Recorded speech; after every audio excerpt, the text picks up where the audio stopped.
各位聽眾你好，歡迎收聽陽光大道。我哋呢個 podcast 係喺美洲時間逢星期一朝早推出。今日嘅節目包括舊年8月嘅家庭健康講座嘅連載，由 Vanessa Quintana 博士主講，之後會有空中花園。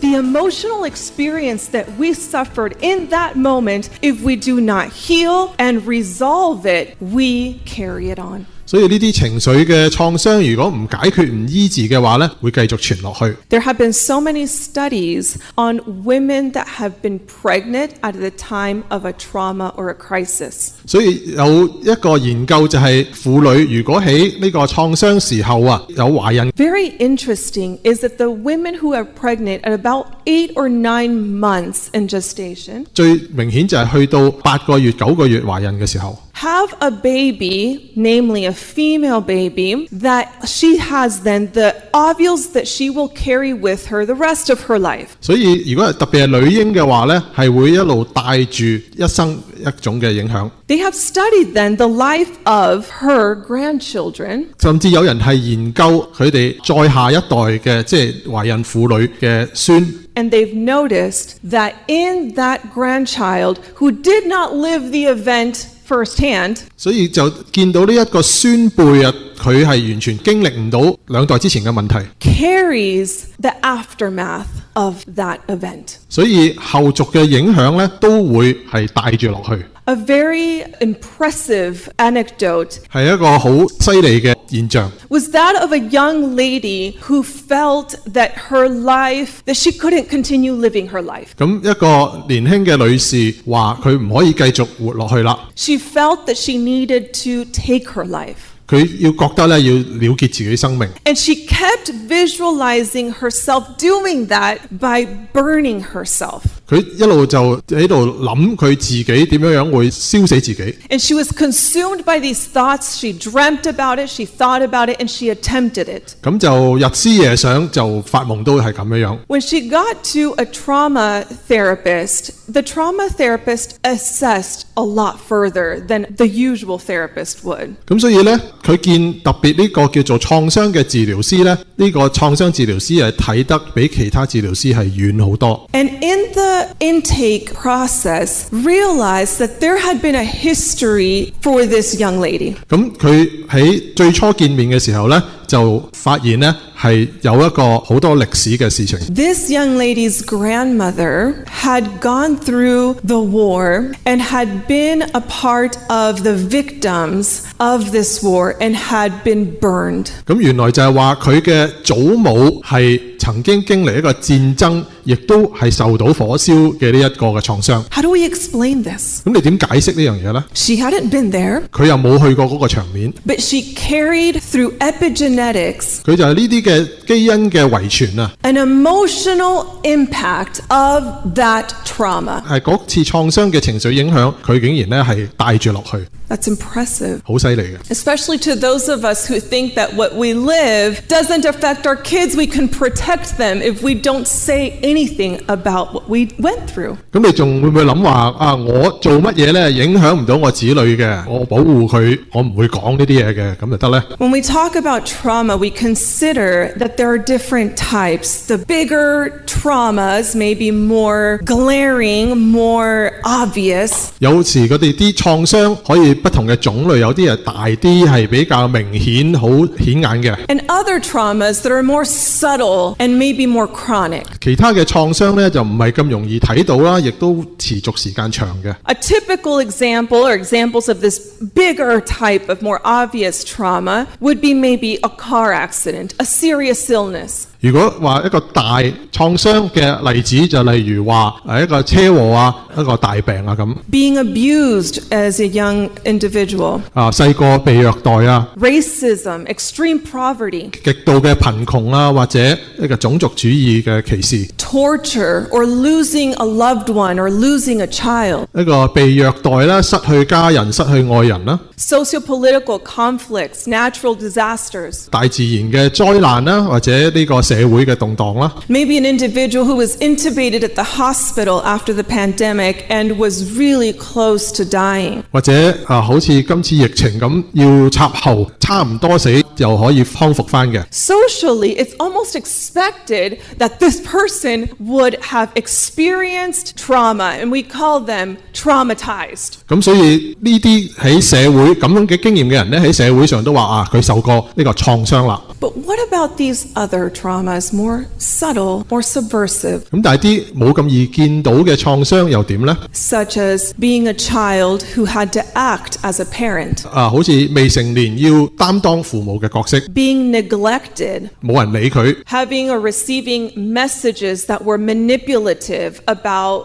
who we're supposed to be or what we're supposed to do. 收到好多嘅信息，要佢做呢樣嘢，做嗰樣嘢，好似好操控性嘅。Feeling unloved, unaccepted, and unworthy. 冇人愛佢，冇人接受佢，覺得自己毫無價值。Being in a profession that is high risk. 係或者擔當呢啲高危險嘅職業。Listening to other people's trauma stories. 聽人哋嘅創傷嘅故事。Addiction or living with someone who has addiction.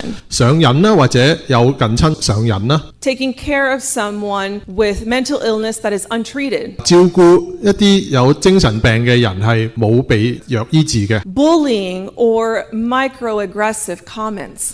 俾人欺負啦，俾人霸凌啦。This is trauma too. 呢啲都係創傷嚟嘅。This impacts us too. 亦都會衝擊到我哋。And we carry it almost as if it doesn't.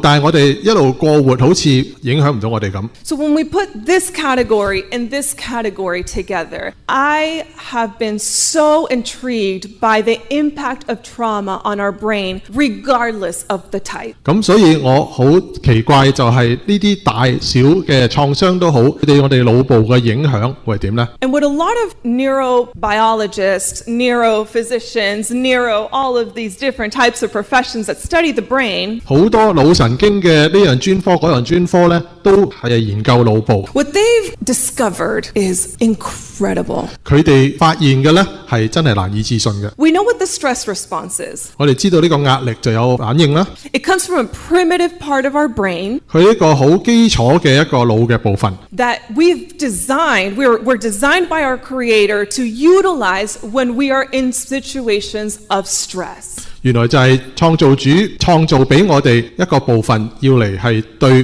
壓力咧係作出反應， This can save our life. 就可以救翻我哋嘅。 And the three typical reactions are fight, when something's coming at us, let's just say a big angry dog. 咁所以其中一個反應就係要去打啦，因為譬如好似一隻狗行埋嚟咁樣。 We can fight, we can freeze, or we can flee. 你可以去爭戰，可以去停喺度，乜都唔做，亦都可以係走。 I would flee every time. 我每次都會走噶啦， How scary. 好驚怕。 Yeah. But if my kid was with me, 但係如果我子女喺身邊呢， my reaction would be to fight. 咁我就會打噶咯。 Not so smart, 唔係 but 咁聰明嘅反應。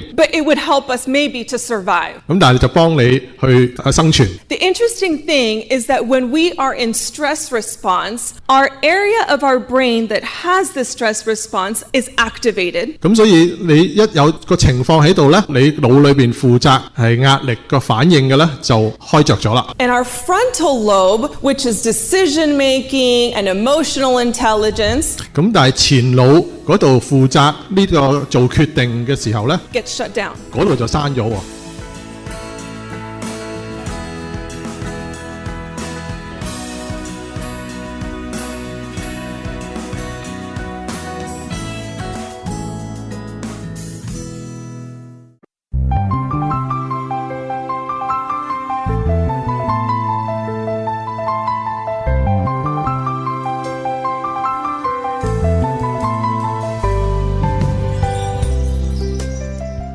各位聽眾早晨，呢個人牧師早晨，各位聽眾早晨，阿 Tim Jeff 牧師早晨，各位聽眾你哋好。約從主後嘅33年直到18年呢段時間期間呢，係基督教會發展最初期嘅時間。喺呢個期間裏邊呢，信徒都因為逼迫而逃離耶路撒冷，而福音呢就好快呢傳到巴勒斯坦境外，喺好多重要嘅城市都有一細群嘅信徒組織起嚟。有一啲門徒一路走到腓尼基同埋居比路，而且去到安提阿，佢哋哋嘅工作通常係限於向希伯來人同埋一啲講希臘話嘅猶太人傳道，因為呢個時候已經有大量咁樣嘅人散居喺歐亞世界嘅各個城市入邊。喺以上所提嘅各地入邊呢，當時敘利亞嘅首府安提阿係歡迎福音嘅一個地方。喺呢個人煙稠密嘅都市所經營嘅廣大商業，令到好多唔同國籍嘅人呢都嚟到呢個城市當中。除此之外呢，安提阿亦都係一個好文明嘅休閒遊樂勝地，因為呢個地方有良好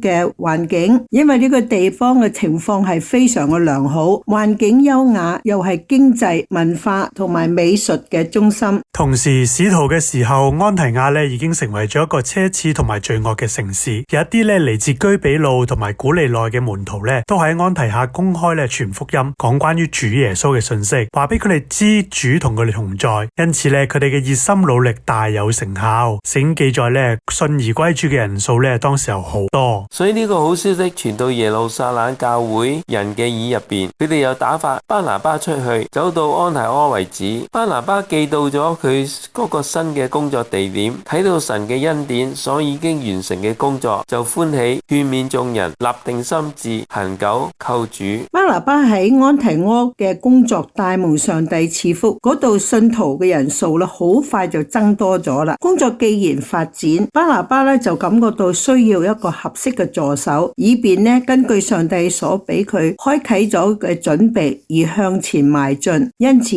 佢就去大數揾保羅啦。保羅前啲時間係離開咗耶路撒冷之後咧，就曾經喺敘利亞同埋基利嘅家境度幫手做工嘅，傳揚佢原先所殘害嘅真道。巴拿巴咧好順利咁揾到保羅，同埋勸佢咧翻去同佢一齊咧去從事佈道嘅工作。所以咧保羅就喺人煙稠密嘅安提亞揾到良好嘅工作園地。保羅嘅智慧啦、學問同埋佢嘅熱誠，喺呢一啲文化中心嘅居民嚟講咧，經常咧發揮好大嘅影響力，亦都證明咧佢係巴拿巴一個好需要嘅助手。呢兩位門徒喺中心嘅傳道工作上共同合作咗1年咁耐，結果使到好多人因認識世界嘅救贖主拿撒勒人耶穌而得救啦。門徒被稱為基督徒，就係喺呢個安提阿起手嘅。佢哋得到呢個稱呼咧，乃係因為基督係佢哋嘅傳道、教訓同埋談話嘅主題。佢哋不住嘅講述基督喺地上面服務嘅時候，佢哋曾經同埋基督同在，耶穌親自嘅教導佢哋嘅福氣同埋所發生嘅事。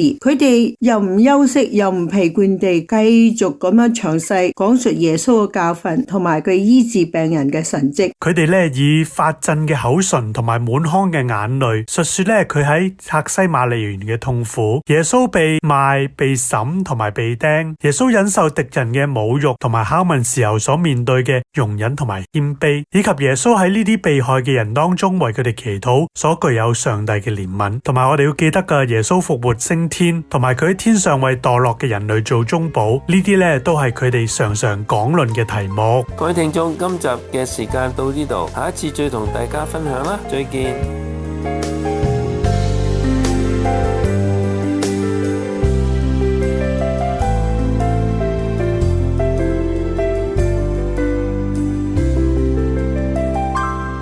陽光大道嘅 podcast 係由美國加州 Temple City 嘅基督復臨安息日會羅省粵語教會製作，可以分別喺 AWR 嘅各個管道收聽同 subscribe 訂閱，包括蘋果機嘅 podcast app、iTunes， 仲有 Google、Spotify、Amazon 等等。而多年以嚟嘅所有節目仲可以喺 linguaspirit.net 嘅網站重溫。我哋仲會將節目上載到我哋嘅 YouTube Channel Sunshine Boulevard 陽光大道粵語 Podcast， 大家可以撳 subscribe 訂閱。我哋仲設有 Facebook 專頁，你撳咗 like 即係讚，就可以每個禮拜睇到我哋最新一集節目嘅消息。呢個專頁嘅網址係 facebook.com/Sunshine Cantonese。好，我哋下次再見。